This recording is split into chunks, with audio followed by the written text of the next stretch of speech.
After making my first video, I received many requests to make another one where I talk about how and why I left Islam.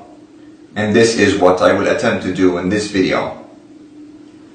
Leaving Islam was a complex and gradual process. It did not happen overnight, it happened over years. I like that saying, the best cure for religion is studying the scripture, which is exactly what happened to me.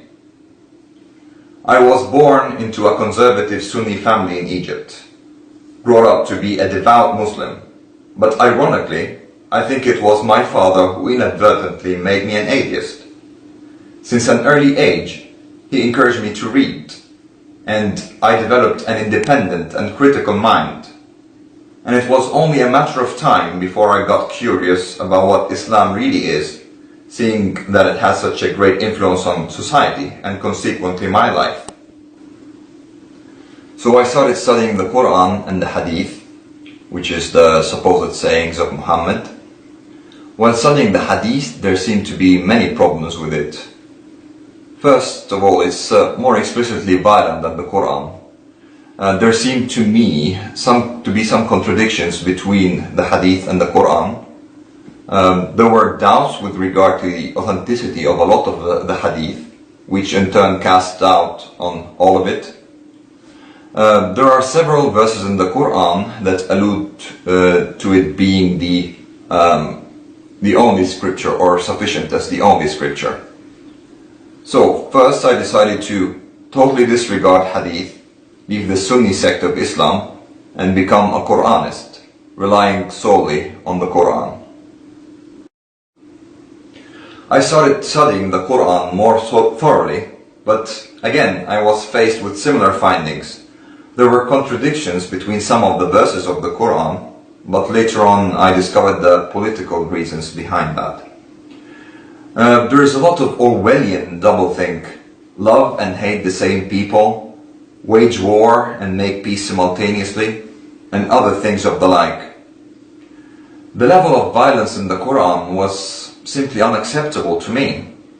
I was repulsed by the idea of such an angry, vengeful, hateful God, who in his vanity seemed rather too human.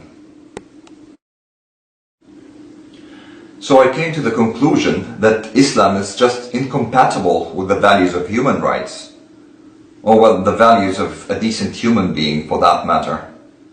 The scripture contains a lot of misogyny, sexism, homophobia, anti-Jewish sentiment, or well, anti-non-Muslim sentiment in general.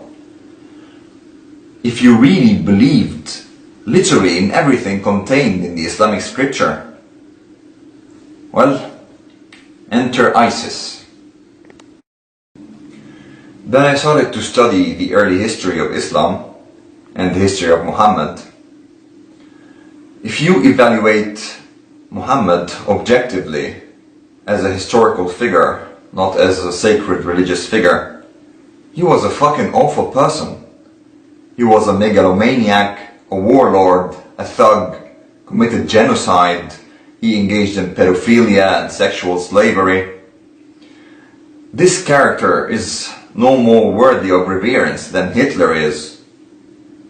If, for example, 1400 years from now, 1/4 of Earth's population started to worship Hitler, would we have to respect Hitler as well? No, fuck that. Fuck Hitler and fuck Muhammad. It's also not just Muhammad. Many of those so-called holy prophets of the Abrahamic religions were nut jobs and despicable people. Like, for example, Abraham attempting to murder his son because of a dream, Lot offering his daughters for rape, Moses killing the Egyptian. What sort of person would I be if I believed those were the messengers of God? Or if they were, what kind of monstrous God is that? And there are of course the absurdities of the so-called miracles, like Muhammad flying to the heavens on a winged donkey, Noah and his ark, Moses splitting the Red Sea. I mean, what kind of nonsense is that? I might as well start believing in werewolves and vampires or ancient Greek gods. And then there's the logical fallacy of God, although omnipotent and could have created human beings in any form, he creates them weak in order to sin. And then, although he's omniscient and he knew that this would happen, still gets angry because of those sins that happened because of the way he created them. And although omnibenevolent, he resurrects them to burn in hell for eternity. I mean, this only makes sense if God either is psychotic or just doesn't exist. And I choose to believe in the latter, and because there is absolutely no evidence for the existence of such deity, psychotic or otherwise.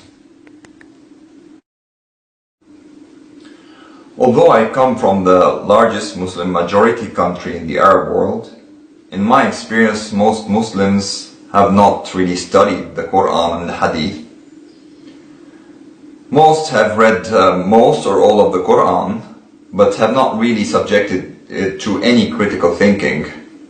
They more recited just like a mantra, really. Some others are in denial. They refuse to see or admit that the God and the Prophet, which they have been brought up to revere and romanticize, are in fact horrible. But there is hope.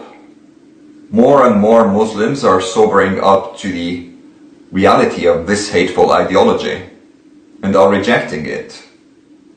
And we shall keep sending this message in order to produce more apostates.